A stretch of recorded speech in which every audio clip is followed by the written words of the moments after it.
ये है भारत का प्रसिद्ध नगर इलाहाबाद।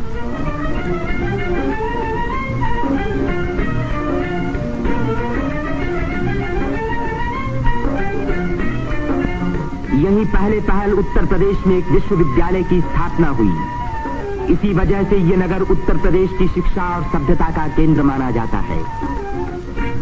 पंडित मदन मोहन मालवीय, पंडित गोविंद वल्लभ पंत और अनेक प्रतिभाशाली व्यक्ति इसी विश्वविद्यालय की देन हैं, जिन पर आज देश को गर्व है।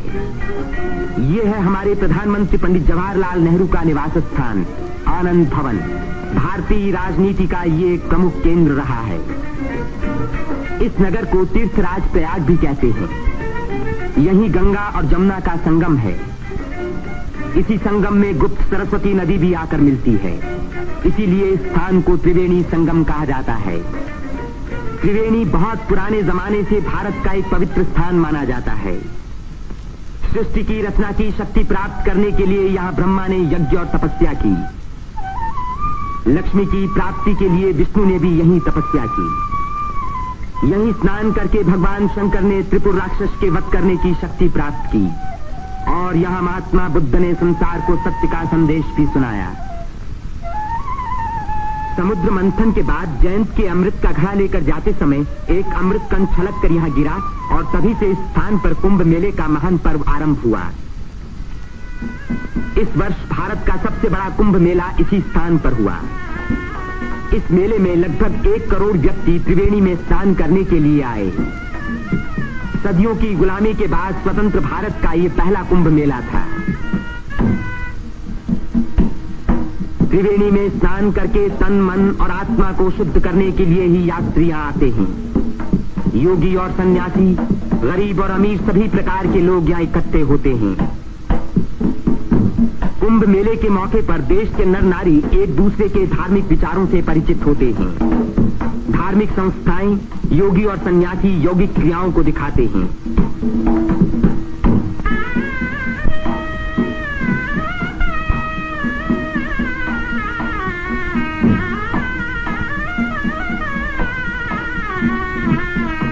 धार्मिक विचारों पर तर्क वितर्क होते हैं और देश के गौरवपूर्ण प्राचीन रहस्यों का उद्घाटन होता है। यहाँ के सुंदर दृश्य प्राचीन भारत की महत्ता की याद दिलाते हैं।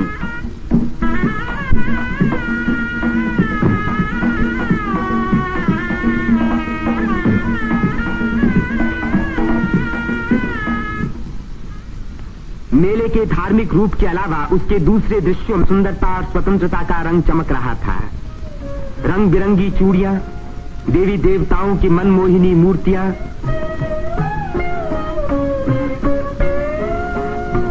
हरी जपन की मालाएं, सिंदूर और चंदन के ढेर, औरतों के साज श्रृंगार, बच्चों के खेल खिलौने, लाल बुझक्कड़ मिट्ठू मियां।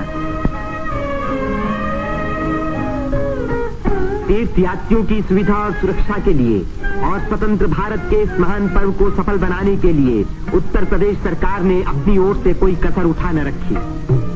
मेला शुरू होने के कई महीने पहले से ही सरकार की ओर से तैयारियां शुरू हो गई थीं। उबड़ खाबड़ जमीन को समतल बनाने के लिए बुलडोजर जैसी बड़ी बड़ी मशीनों से जमीन की सतह ठीक की गई।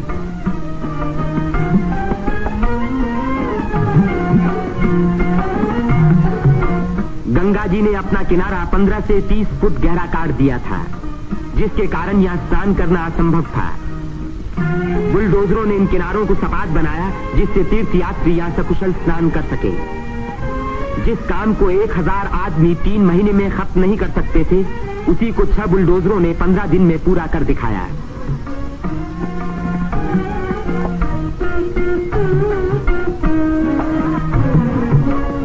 फौजी इंजीनियरों ने सड़कों पर बिछी रेलवे लाइनों के ऊपर पुल बनाने में बड़ी मदद की।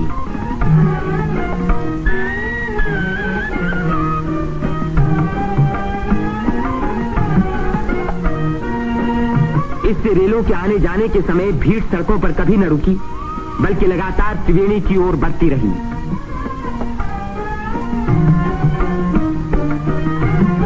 जगह की कमी के कारण ज्यादा लोगों के रहने का इंतजाम गंगा के पूर्वी तट पर झूसी की ओर किया गया। वहां से शेष मेले तक आने के लिए भारतीय सैनिकों और उत्तर प्रदेश सरकार के सार्वजनिक निर्माण विभाग ने पीपों के 6 पुल बनाए। कुंभ मेले के इतिहास में ये पहला मौका था जबकि यहाँ बिजली लगी। 1000 बिजली के खंभे लगाए गए, जिनके लिए 160 मील से अधिक लंबी तार लाइन इस्तेमाल हुई। उत्तर प्रदेश के स्वास्थ्य विभाग ने यहाँ सफाई का बड़ा अच्छा बंदोबस्त किया। चारों तरफ मशीनों से लगभग 250 मन डीडीटी का भारी छिड़काव किया, जिसके कारण मेले में मच्छरों व मक्खियों का नामो निशान बाकी न रहा। मेले के आरंभ से ही सरकार ने हैजे के टीके लगवाने का प्रबंध किया। यात्रियों को सलाह दी गई कि वे मेला क्षेत्र में आने से पहले टीके लगवा लें। कदाचित इसी व्यवस्था के कारण मेले के मौके पर कोई भी रोग नहीं फैला। इतनी भारी भीड़ भाड़ के मौके पर आमतौर से दुर्घटनाएं हो जाया करती हैं। इन दुर्घटनाओं का सामना करने के लिए उत्तर प्रदेश सरकार ने चिकित्सा एवं स्वास्थ्य विभाग की एम्बुलेंस गाड़ियों से घायल और बीमार यात्रियों को तुरंत अस्पताल पहुंचाने का पूरा प्रबंध किया। 9 अस्थायी अस्पताल डेरों में खोले गए, जिनमें 228 रोगियों को रखने का इंतजाम था। गरीब रोगियों को खाना मुफ्त में दिया गया। राशनिंग विभाग ने यात्रियों की सुविधा के लिए यह आटा, शक्कर, मिट्टी का तेल और अन्य जरूरी सामान का भारी स्टॉक जमा किया, जिससे इन चीजों की कीमतें न बढ़ पाईं। इसी प्रबंध के कारण हर व्यक्ति को सस्ते मूल्य पर अपनी इच्छा का खाना मिल सका।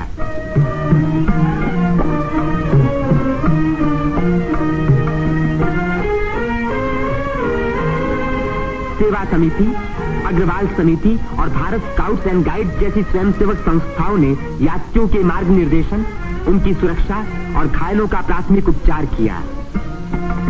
पुलिस यात्रियों के संचालन का कार्य करती रही। आने जाने के लिए अलग रास्ते रखे गए।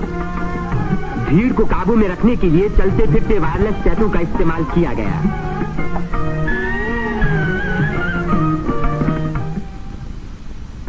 भूले भटके लोगों को खोज निकालने और उनको उनके घर वालों तक पहुंचाने का खास इंतजाम किया गया।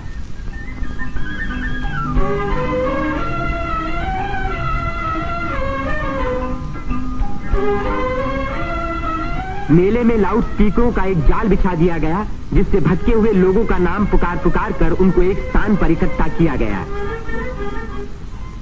मेले के आरंभ होते ही उत्तर प्रदेश के मुख्यमंत्री पंडित गोविंद वल्लभ पंत ने मेले के बंदोबस्त का मुआयना किया। इस तीर्थ स्थान पर जमा हुए लाखों मेहमानों के सुख सुविधा की उन्हें बड़ी चिंता थी। उन्होंने नाव पर सवार होकर घाटों का निरीक्षण किया।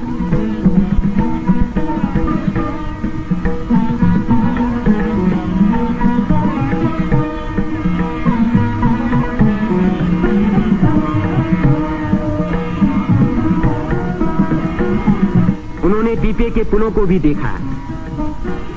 ये अखाड़ा जो ऐसे ही एक पुल को पार कर रहा है, पुल की मजबूती का सबूत है।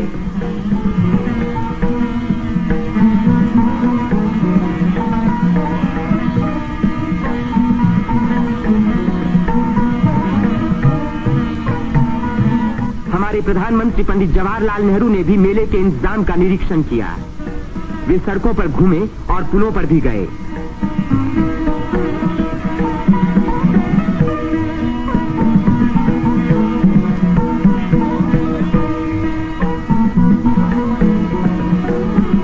उन्होंने अन्य स्थानों को भी देखा भाला।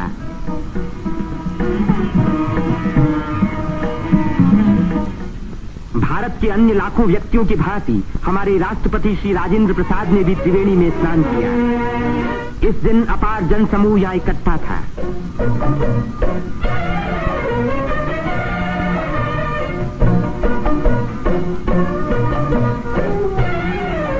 हर घाट पर लोगों की भीड़ स्नान कर रही थी।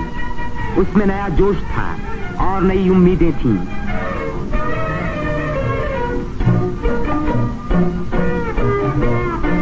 ये दृश्य जाहिर कर रहा था कि इस भीड़ की महान रचनात्मक शक्ति के कारण देश का भविष्य उज्जवल है। उसकी इसी शक्ति के कारण हमारी उन्नति के बड़े से बड़े कार्य अवश्य सफल होंगे। जिस स्थान पर मनुष्य और देवताओं ने यज्ञ किए और भविष्य का संकल्प किया, उसी स्थान पर इन नर नारियों ने आज भारत को फिर से बलवान और सुखी बनाने की प्रतिज्ञा की और भारत की स्वतंत्रता को अमर रखने के लिए अपने शरीर में एक नए प्राण को जन्म दिया।